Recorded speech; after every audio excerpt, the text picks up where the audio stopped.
The front office spoke. The Pacers season is officially underway. What did we learn from Cad Buchanan and Ted Wu about Myles Turner's future, about Tyrese Haliburton's injury, about Bennedict Mathurin's injury and role, and plenty more? Derek Kramer, who was also there, is going to join us today to break it all down on today's Locked On Pacers podcast.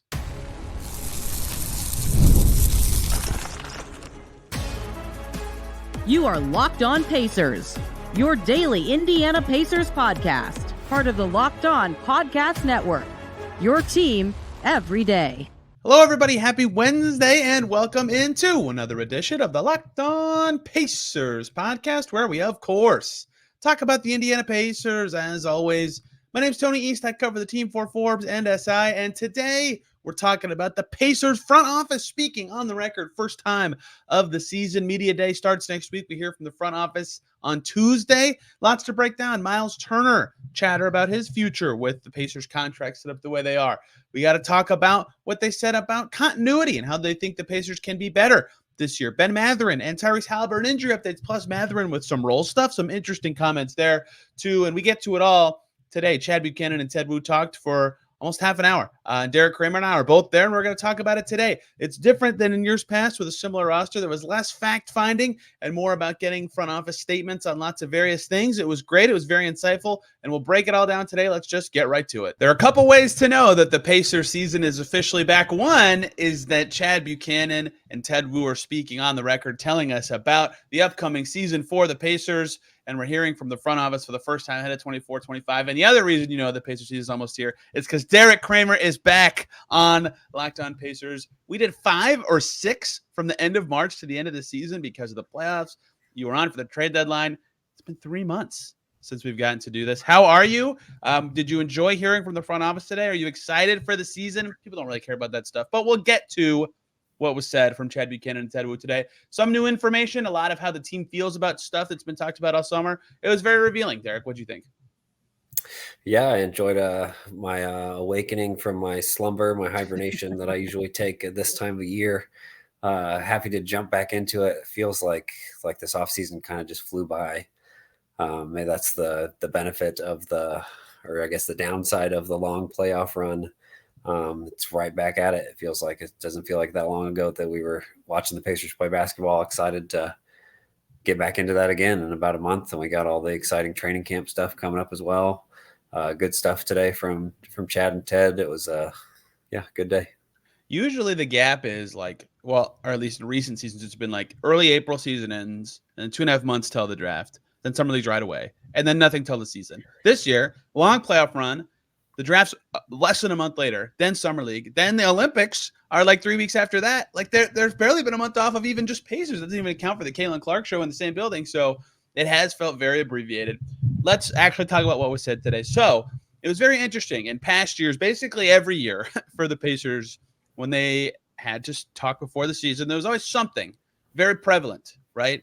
Myles Turner's future, which ironically we'll talk about today, but for different reasons. Myles Turner's future, or Buddy Hield, what he wants to, this contract or a trade or whatever, or wow, they just turned over their whole roster, or what, they just changed coaches. Right? There's always been something very prevalent to ask the front office about. This year, they're returning 12, maybe 13 players from last season. They have clear, obvious direction and goals. It's clear what they're trying to do. So it was less about kind of roster building, fact finding to me, and more about how the team feels about their direction. Although we did learn some new stuff. Derek, where would you like to start? I think the most interesting thing to me today was just thinking about where they were last year at this time, where Chad was very hesitant to even put playoff aspirations as a goal for them at all. And I think he even mentioned that today, they were just hopeful that they would compete for a play-in spot. That was where they thought the team was at, and they wildly exceeded those expectations. The players obviously had playoff goals from the get-go, but the organization didn't really want to put that on them yet. And this year, they're very clearly we want to make another one of these runs, prove that it wasn't a fluky thing. And just like you've heard Tyrese talk about multiple times since the season's ended as well. So I think that's kind of the biggest takeaway is they want to keep this going. They've obviously re-signed these guys because they believe in them, and just see what they can do to make another run at it. Yeah, synergy from what the on-court product told them, right? They're good. And they even made I thought that was revealing at X interviews. And they were like, yeah, our plan was conference finals in 3 years. And we just, boom, we're done. We did it. So the continuation from that is extremely fascinating, especially when you go from, like you said, a season of like, maybe we'll make the playoffs. We added Bruce Brown to this 37-win team. Is that enough? To like, oh, yeah, it's totally enough. Let's go get more good stuff. And so what happens now? And I think a lot of you asked about this, I believe. Tom Lewis asked a really good question about this. A lot of questions are about continuity and the steps that come from that. And of course, they said, I think what we all thought they would say, which is because it's extremely obvious why continuity for this Pacers team is different than continuity was for the Pacers like 4 or 5 years ago when they kept the Brogdon, LeVert, Warren, Oladipo. Oh, no, they didn't have both LeVert and Oladipo. The Brogdon, LeVert, Warren, Sabonis, Turner group together for multiple years was that team was like older. And those guys were like Turner and Sabonis were both young. They weren't an old team, but they were more established players, less upside involved with that group. This team, continuity and running it back, is so much more obviously a viable plan because so much of the team is young or inexperienced in a way that it's one player getting better is enough for them to be a better team. But like there's multiple chances for that happening. That doesn't even account for lots of other little things about them being better, like more games from Siakam or even Haliburton or whatever. There's just a lot of ways to get better. So that's what I wanted to know is like, how do they see that? How do you think you'll be better, Chad Buchanan? And that's kind of what he said, right? Young guys continue to take steps forward. They hope that happens in this offseason. And that's how when the ball rolls out next year and all these teams have changed things up and tried to add talent, they hope that their team that they built that was great last year can keep building in that way. I thought that was it's what I expected to hear, but I was like hearing it from them instead of me. Yeah, I think we got a lot of that today. Like it wasn't like we've talked about, like where there wasn't a lot of like new, unexpected information that we heard today, but we're actually hearing it from them and not just what we think that they believe. Like we actually got it out of them and hearing that. I think that like one of the exciting things about this Pacer team is how young they are. And like you can still expect growth from so many different guys, and you're still hoping and seeing the potential of some of the guys that weren't part of the playoff run, like the 2 lottery picks the last couple of years in Mathurin and Walker. So, and I think and maybe with the Pacers moves, like they weren't adding players like some of the other teams that are like seen as ahead of them right now in the East, but they're bringing everybody back. They still have a chance to get better. I think maybe that's one of the reasons why they're kind of getting overlooked or discounted, because they didn't make any like huge additions to the roster, but they're hoping they get that internal growth to advance themselves. I still argue 41 extra games of Pascal Siakam is a major addition. I get that it's not. Like, I get why people don't go that route, but I think it is. That's worth something, right? 3 wins, 4 wins? I don't know. Well, I thought similar things, like listening to Zach Lowe talk about the Pacers recently on his podcast. Like it felt like they were kind of focused on the numbers like way too much for the whole season. Like just focus on the team that's still there. Like do post All-Star break or post Siakam trade or something. Like you're way too much on the numbers when it was still Bruce Brown and there's still this very super small team instead of the entire the run where they were actually like very successful in the playoffs. So I think that's a huge like look at it too. Like, yeah, Siakam was their big, like you're saying, Siakam was their big addition. Like they just made it before the summer. All right, so let's talk about what we actually learned today. Things that are new information that we didn't know. 1, Tyrese Haliburton. We learned right after the Olympics from Brian Windhorst. Maybe a little hurt during that run. MRI. Ooh, don't like those 3 words if you're the Pacers. And then Rick Carlisle talked about it on the radio last week on the morning show on 107.5 The Fan, saying something about like the last 3 games for Haliburton. We still haven't really heard what it was from a body part perspective, but Chad Buchanan said, I asked him about, hey, we heard Tyrese is hurt. Is there anything to this? What more specific can you give? He said he's good to go. He's ready for camp. Dustin Dopirax thankfully followed up and said, not a hamstring thing. Is his hamstring good? They said, yes, his hamstring is good. He's ready for camp. That is new information. That's good. I would still like to know what he had hurt during the Olympics, but I already assumed he'd be good for camp because of the mini camp they just had in Orlando. We could see videos of him participating and leading and being involved in that kind of stuff. And don't be jumping up on the side of the field at Colts games if you got a hamstring injury. So I think my strong assumption is that he would be good to go, but now we have it. Now we know. Fact finding number 1 done. Tyrese Haliburton healthy. I still want to know what was bothering him though. Yeah, I think every Pacers fan gets a little nervous every time he hops on the edge and is doing the dance. But that He first almost time, fell the first time. Did you see that video? Yeah. So I think everybody's a little bit nervous, though. Everybody's enjoying it, having fun with Tyrese being the man of the people, man of the city, getting into all of the sporting events in Indianapolis over the offseason. But yeah, just take care of that. Take care of those legs. Yeah, it's still just you feel like did somebody just put that injury thing out there? Like that's why he wasn't playing. Like I don't feel like Tyrese cares. Like he did the group project tweet right after, but it's just like I'm glad he's healthy. Yeah, and hopefully it was nothing serious. Like you don't want to keep seeing that hamstring pop up. So it was good to hear it's not involving the hamstring. The hamstring's good. Yeah, because obviously if they want to take that next step, like they need him to be fully healthy and back to what he was towards the beginning of the season, while also having that co-star in Pascal now. He played 69 games last year, which to me is like, that's fine. Like given his history of injuries, I'd say if he gets to 65 to 70, the Pacers should say that's good.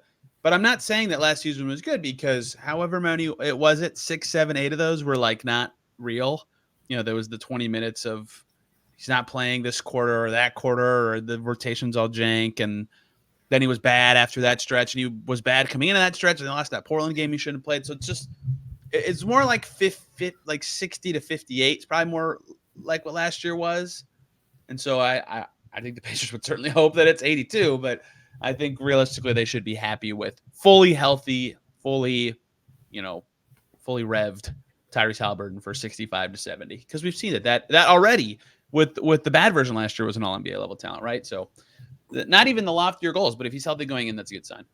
Yeah, and we don't need to see any of the like all NBA shenanigans. Make sure he plays 20 minutes. Right. Got the money already. Like Check. If he does have a small thing, like let him rest for a couple games, heal up completely before you come back. Hopefully we just, you see him just out there every night, but little things happen throughout the year. No reason to push anything if he needs a night or anything.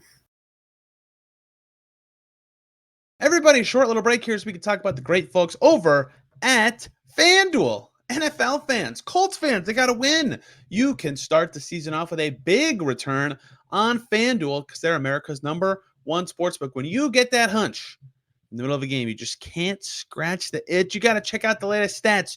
You can view the live play-by-play, and you can do so much more in the same place where you place those bets, those hunches you get. It's all right there in the FanDuel app. And if you get started on FanDuel, you can get started with $200 in bonus bets guaranteed when you place your first $5 wager on FanDuel. Again, for those hunches, all that stuff right in one place, $200 in bonus bets with a $5 bet. That's on FanDuel.com. Thing number 2 that we learned, I think first question I asked, second question I asked, Myles Turner. The biggest thing now going forward, the biggest team building question for the Pacers for the next, I don't know, 9, whenever the next summer starts, 10 months, 9 months, whatever it is, because everybody knows their current tax reality, and Myles Turner's contract does not affect this year's tax, but next year there's also a tax reality. Again, there's the path where they just pay him and go over it. If they're not going to, they might have to trade somebody away. What's his first year value going to be? Can they give him a player option to keep it down? If they have to get it up, do they have to give somebody away? What's he even going to be worth? What are other teams even offer? There's a lot that goes into it, but what does the front office think about this? Because look, we talk about it a lot when it makes it feel like the Pacers are just like stuck in some situation. Like they obviously knew this was a reality, right? They knew Myles Turner's free agency was next summer when they did everything they did. So they've thought about it. They have a plan. They're not dumb, but they still have to figure it out. And I think what happens on the court's going to matter for how they decide to know how it goes. That said, Cad Buchanan, just the quote that I tweeted out was, "We want him to be here." He said a lot more than that, but that's the key part. So pending basketball and how it actually plays on the court, I'd imagine they would like to have Myles Turner back next year, and Myles Turner 10 years when he plays one game for the Pacers next season. That's crazy. That's awesome. If he plays well again, fits well with this team, who knows what he actually wants? He'll be unrestricted for the first time ever, by the way, which is crazy. Who knows what he wants? But assuming he wants to be back, sounds like the Pacers want him back, which is, I mean, he's a good player. They want good players, but is, I guess, technically new information. Yes, we just like we were talking about before. We hear it straight from them. We know. Not from us. Like, what else are they going to say other than we want him back? But they said it. So, yeah, like one of 5 guys to play for a full decade with the Pacers organization. Wow. Is that true? That's crazy. I didn't know that. I think I recently saw like Vern Fleming, Jeff Foster, a couple other names. Reggie, obviously. Yeah, Reggie's the big one, and then there's Rick. Did Rick make it 10 years? I think maybe exactly 10. Yeah, I think it's real close. Yeah, he might be the 5th. That might be it. Something like that. Sorry if I missed somebody else. Somebody else can let me know if I did. Yeah, just like this is the big question now. Like they re-signed everybody else, but if they lose Turner, like he fits so seamlessly next to Pascal, like that's an incredibly hard piece to replace at center. As somebody who can shoot and protect the rim. And then obviously like you want that next to Tyrese too. Like their pick and roll combination has been like the most efficient pick and roll combination in the league. I think that's still correct. So yeah, he's an incredibly important piece to this roster. He's been a great, like, I think he really shined as kind of the third guy in that like triangle of players. Saw the incredible success that he had in moments in the playoffs last year. He's not a perfect player, but he's a very, very good one. So yeah, I think the last time the Pacers were in the tax was like when Reggie took the team. 06? Reggie's last year, right? I believe. Yeah. So like, and they did it, I believe, like when they went to the finals. So like when they had teams that were like the post brawl, like they thought they were going, then teams that went to the finals, like they have to show that they're gonna, like, they need another deep playoff run probably to convince like both the front office and ownership that like, yeah, the tax is worth it for this team, because you don't want to just do it for any reason at all. But either way, they're going to want to keep Myles Turner no matter what. They can't replace him, right? That's going to be the big, like, there's a lot that can be said about how it happens on the court, his fit, what other people think of how good he is. He's clearly worth more than the mid-level exception, like probably a lot more. And they can't afford players worth more than that, except the ones they already have. They can't replace him, and they can't even get someone close to as good as him on the open market. Like, it's just so obvious that this is going to trend in that sort of direction. And Myles Turner is right to say, hey, they probably have some leverage here. The Pacers are right to say, hey, we literally have a hard potential limit on what we can pay you. So how this all plays out will be on the court, as it should be. And I think that's kind of a theme from me that I had today, hearing them talk, is like a lot of what their next steps from, we've all kind of thought this and said this stuff, but again, it's different hearing from them. But, you know, with what we'll talk about Mathurin in a second, but with his ascent and how they envision Jarris' season going and Turner's future in the front court, like, yeah, they have their whole team locked up, but like what their timeline actually looks like and the decisions they actually have to make about team building will totally be determined on the court. And that is how things should go in basketball. But I think that they know, and we know, and now it's been kind of said, that how these 82 games plus playoffs will kind of determine where the Pacers go. And that's the case with Turner and other stuff. What else did we learn today? Like actual fact stuff we learned today. By the way, the Pacers have paid $9 million in tax total in franchise history. They've had 3 tax paying seasons. They paid the tax in the first 3 seasons. They paid the tax in the first 2 seasons of their implementation, then a small amount to keep the J.O. Ron Artest Reggie Conference Finals team. There you go. It's been a long time, almost 20 years. Yes. Jarris Walker may not have been born yet. Yeah, he was born, right?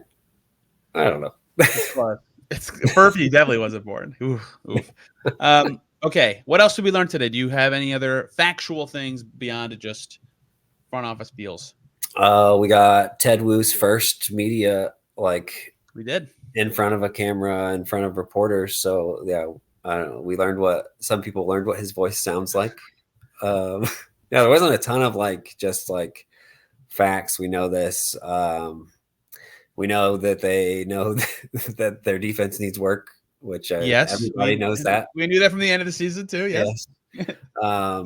I was curious just because they were talking about defense, if like, because they had so much full court pressure, like every play of the game for so much of the playoffs, do they think they could even do that for an 82 game regular season? And that felt clear. Like, no, we're not going to even attempt to do that is what it sounded like, which what you would expect. Why would you use up so much energy every night of a very, very long regular season trying to attempt that. Do we talk about So that worked against the Knicks, but was not that great against any other teams. They still finished 13th in playoff defensive rating. Like, I'm not like, oh, they need to try this. But I think part of it, like, it just helps speed up the game a little bit. Yes, like, even if it's just that, like, speeding up the pace, like, that's to their advantage, especially in the playoffs. Agreed. If teams are trying to slow it down. I think the Celtics is where it, like, really showed the cracks because they had so many ball handlers that it didn't matter. Like, okay, yeah, we'll just send this guy and make Pascal be the guy who's trying to pressure full court. Like, you don't really want Pascal to have to do that. Right. But yeah, so, there are weaknesses, obviously, to trying to do that, especially in the regular season. And they said that it was like matchup based. They might do that for an entire game, but yeah, not. Teams that play slow, try to speed them up, right? That would be the time to do it. And the Knicks certainly are a pretty slow team. Also, I talked about the Knicks and how the Pacers match up with them and how I feel about the Knicks in the East. And since then, we've learned that Mitchell Robinson's out for a while and Julius Randle might still not be recovered. I'm not feeling so good about my Knicks predictions, and I needed a place to say that, which is right here. Okay, Ben Mathurin was brought up and his role and his growth. First of all, I love the details about Mathurin trying his best to keep up with TJ McConnell in the conditioning drills in camp. That's a good way to keep up, although Mathurin certainly looks like he is in shape every time I've seen him in my entire life. The answer from Cad Buchanan about Mathurin and his role and what he's talking about, he said of Mathurin, quote, I think he recognizes, hey, I found a group last year that plays well together. Mathurin's got to figure, where do I fit into that group? Is it trying to fit in as a starter? Is it being a primary scorer off the bench? What is that role? I think a lot of that is determined in training camp. His role is to be determined, and it's in his hands. I think it's subtly known that it's a bench role now, being that primary scorer off the bench. Their starting lineup certainly worked last year, but I think we're going to hear a lot of themes from last year's camp again this year about earning it and playing well. Some of that will be about potentially Jarris, but that if they're going to apply it to one guy, this is what I said last year every time. It can't just be about one guy. Like, if you hand one guy a spot, the whole like earn it thing falls apart completely. So if they're going to say it for one guy, I have to say it for everybody. So I think it's true that if Mathurin has an awesome camp, maybe that would shake it up, even though I think right now the expectation should still be that he is their sixth man scorer extraordinaire. To start the season. Like I think Chad even said, like, I think Ben saw like how good the five was that started during the playoffs last year and how well they play together. I like Ted's point about like he needs to like find a way to like gain more chemistry with both Tyrese and the second unit. And they both mentioned in that same vein of like, and Rick's mentioned this in the past too, like having that quick decision making, playing more how the Pacers want to play, less of the like ball stop, assess the defense, and then decide what you're going to do and just make that quick decision off the catch with what you're going to do. So yeah, it's going to be a big year for Ben Mathurin and like how his development's going and all that. Cause sometimes it doesn't feel like he kind of fits exactly how the Pacers want to play, but he does add a lot of things that nobody else on the roster can do. I always talk about his fit on the team or spot on the team being about fit because he's clearly talented. I don't even know. I need a new word for it, right? Because like he positionally fits, right? They need a bench two guard and he can defend his man. It's not like he's like subtractive. It's not like he's hurting the team by being out there. He just beats to a different drum tempo wise with basketball than what makes this team good. And so I guess that is a fit thing. But when everybody talked about fit for so long with like Myles Turner and Sabonis play the same position, or like very obvious roster construction flaw. That's not the case with this, right? Fit for him is all play style, which is different. And at what point is changing that, making him not who he is and what makes him good? And so another thing Chad said, I think he understands, hey, we have some depth on this roster. There's guys who do things I can't do and I do some things they can't do. It's up to the coaches to find my best role. But at the end of the day, winning is the most important thing for Ben. So I thought that was just like, I'm going to file that away, even though I still think his role, we kind of know it. Anything else I'm missing on the fact-finding front? I don't think there's a ton of new information that we got today. Like I think with Ben, like there's a while ago, I think maybe the beginning of last year, where Rick mentioned like Aaron Nesmith's development, like he's kind of gone through, or Vanderbilt, he's running around screens, like plays are being run for him. and then how he was playing with the Celtics to now adjusting to with the Pacers with their quick decision making and making quick reads and all of that. And I wonder if it's like a similar thing for Ben, where he's just taking a little bit longer to adjust to everything being run for him in Arizona, and now he's kind of trying to fit into the system and figure out how him and his skills fit into all of that. And obviously, like, you see the moments where it really clicks, but I think we haven't seen as much chemistry as we would hope in the first couple of years of like the Haliburton Mathurin connection. I don't think we've seen, like, we see the occasional like flashy no look pass to him, but I don't think anybody's seen as much as we thought maybe those guys would click with each other yet. What else today stood out to you in terms of just how they feel about stuff that's been talked about for forever, or any other notes that registered in your head is like, oh, I'm going to remember that was said?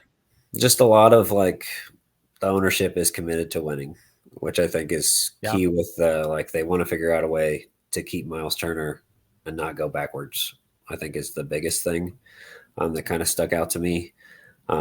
We didn't get any nobody asked any questions about Cole Swider and Kendall Brown, so we don't have any clarity on the 15th man situation. So I can't. I thought about asking it, but I was like, what are they gonna say that I like? I think that's a better question for Rick Carlisle. I almost, like, it's very obvious what is happening here, right? Like, and I guess not really, because the answer could, what if they both stink and neither of them make it? Like, that's not like out of the realm of possibility, but yeah, there's not a lot to learn there. I think Neesmith, nobody asked about Neesmith. Like, I feel like every year he kind of flies under the radar, and every year he gets better and better. So I'm interested to see if like Neesmith can take another step forward in some part of his game, because like last year, like the taking people off the dribble and getting to the basket, actually being able to go left on closeouts and different things like that. Like, there's still a lot of pull up two kind of stuff that he didn't have the previous year. So I'm interested to see like how Aaron's developed and what he's kind of added, because he's always working on things and surprises me with things that he's added, even though he kind of flies under the radar. One more break here, guys. We got to talk about the lovely folks over at Gametime, who have the best place to get tickets to the events near you. Theater, comedy, sports, whatever you like. Gametime has a new feature called Gametime Picks that makes getting tickets even easier. Gametime Picks filters out the fluff. They show you only incredible deals on seats. You don't have to waste your time searching through thousands of tickets. If you want to go through them, although you'll find great stuff on Gametime anyway, because they have super deals. They have seat views, so you know exactly what you're going to see when you get to the event you're going to. Curated deals. Their lowest price guarantee. They'll credit you the difference if you find cheaper tickets in that section in a row elsewhere for less. Event cancellation protection, job loss protection, toggling off the feature to see no more hidden fees at the end. Take the guesswork out of buying tickets to events with Gametime. Download the Gametime app, create an account, and use the code LOCKEDON NBA for $20 off your first purchase. Terms apply. Create an account and redeem the code LOCKEDONNBA for $20 off at Gametime. Download Gametime today. What time is it? Gametime. With a lot of things. Gotten better every year. I mean, who's to say he won't again? He put him in that group of the young guys. Any of them could be the one to get better. Tyler Smith has lots of quotes, so thankfully I can read through some of these. Tell me if I should stop and talk deeper about any more of these. Oh, another thing we didn't say, but we kind of knew this because Carlisle provided an update in the summer and then again last week. Ben Mathurin is also healthy. His shoulder's good. We've seen videos of that too. His injury was much before Haliburton's, which is why that was less of a topic, at least in my head. I asked about how the team takes another step, especially in the changing dynamics of the East, with lots of teams shuffling their roster, clearly trying to get better. Cad Buchanan, quote, continued growth from every guy on the roster and be committed to defending. We had historically good offense. Our guys don't need to improve on the defensive end. What does that take to you? Because they have the same team, right? Is there actually a way that this team can get toward? I mean, they were 18th, I think, after the All-Star break last year, but also like March numbers can be a bunch of gobbledygook nonsense, right? So I don't know where I expect them to land. Do you feel like they can actually be better at that end, or is it just going to be the continued growth that kind of carries and buoys most of that improvement? I think it's going to be a combination of like continued growth and then adjusting the scheme to kind of fit their personnel. Like, I think they probably needed to do that as Pascal entered the roster. Like, do they want to like not be so hyper focused on not giving up 3-pointers?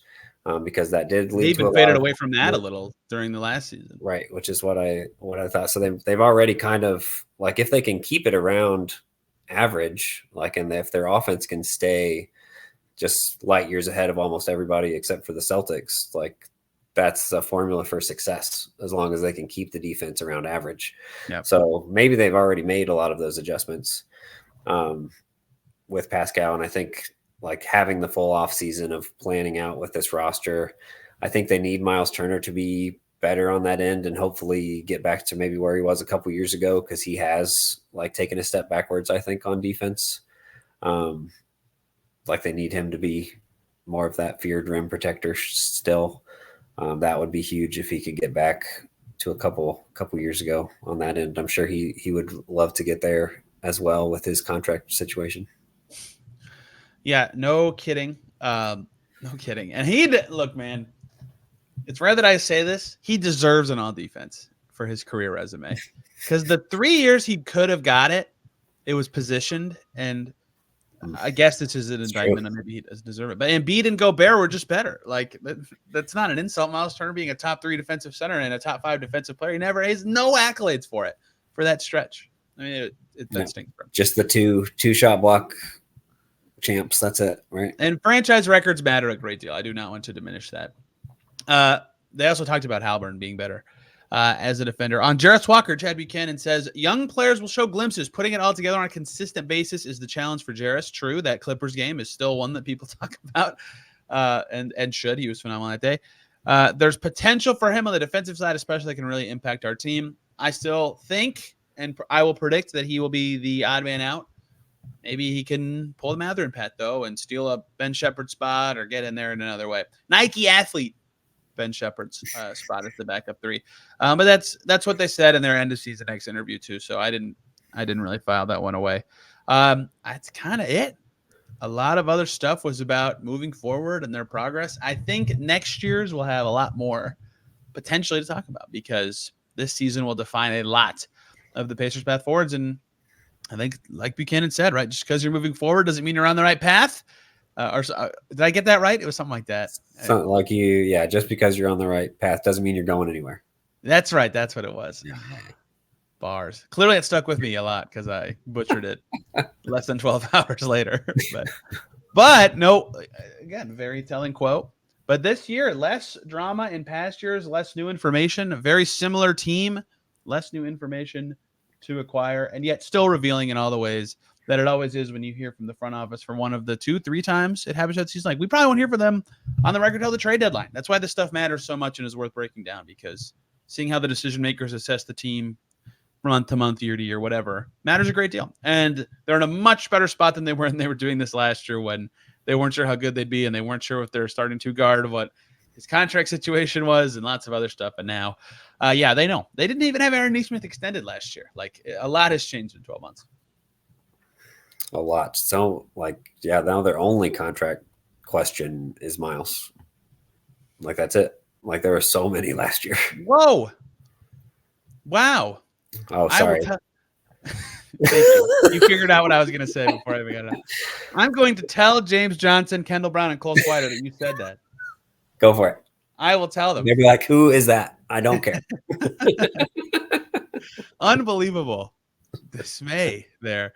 Yes, that is true. Also, Isaiah, I would kind of throw Isaiah Jackson in there, but restricted. That's fair. He makes That's it. fair. Like, if they that's a major thing. Like, it is a restricted free agency, but like, especially with Myles also being a free agent, like Isaiah Jackson being a free agent isn't nothing. So that's fair. I consider that to be the most major thing not asked about today, is that he is a restricted free agent. He's extension eligible right now, today. Like, of all the potentially major or important things they could have done this offseason, that's the last on the docket one. For the same reasons I didn't expect McConnell to extend, I don't expect Isaiah Jackson to extend. But if you get a young big man who you like to agree to 3 for 15, maybe you just do it. I don't know. So we'll see. But alas, anything else you think we didn't learn today? I guess that could be a good way to close. Besides that back end Swider Brown roster battle you talked about earlier. Yeah. Yep. Used that line too soon. I don't know. Like, I don't think there's not a whole lot. Like, I don't think Ben Shepherd got a lot of mentions today. other than the clarification of whether Bob Kravitz was asking about Mathurin or Shepherd when he asked about That did happen. yeah, but he's kind of like, he feels kind of similar to Aaron Nesmith, where he's going to kind of fly under the radar. And I am interested to see like what can he add to his game. Can he add some more consistency with his shot? Because we would see we would be lights out for a couple rounds, and then his shot kind of disappeared against the Celtics in the playoffs. So yeah, and I'm just excited to just kind of get media day going and see these guys on the court again. Me too. It's funny that Shepherd has this like shooter perception. Like he shot it very well in the G League and in Summer League last year. Like he made 31.4% in the NBA last year, but the perception still lives. He just looks like a shooter, and they encourage him to shoot. They think he's a shooter. Maybe that's part of it too. And in the playoffs, he was at 38. Like the major moments, he's been good enough. It's very funny to think about what he's done, and he's just a great defender. It doesn't actually matter how good he shoots if he guards like that at his size. Anyway, welcome back, Derek. This was great. We got through everything, and I will see you again on Monday for Media Day. I can't believe we're already at Media Day. Where can people find you, the things you have to say, the coverage you have of the things we learned today? Yeah, you'll start seeing more things from me hopefully soon this week on iPacers.com. You can find my T-shirt designs there if you're looking for any new shirts heading into the new season. New swag. Got some new ideas that I'm working on. Hopefully get them out before the year starts. Yeah, I'm excited. Twitter at iPacersblog if you're not already following me there. It's been a pleasure. A pleasure?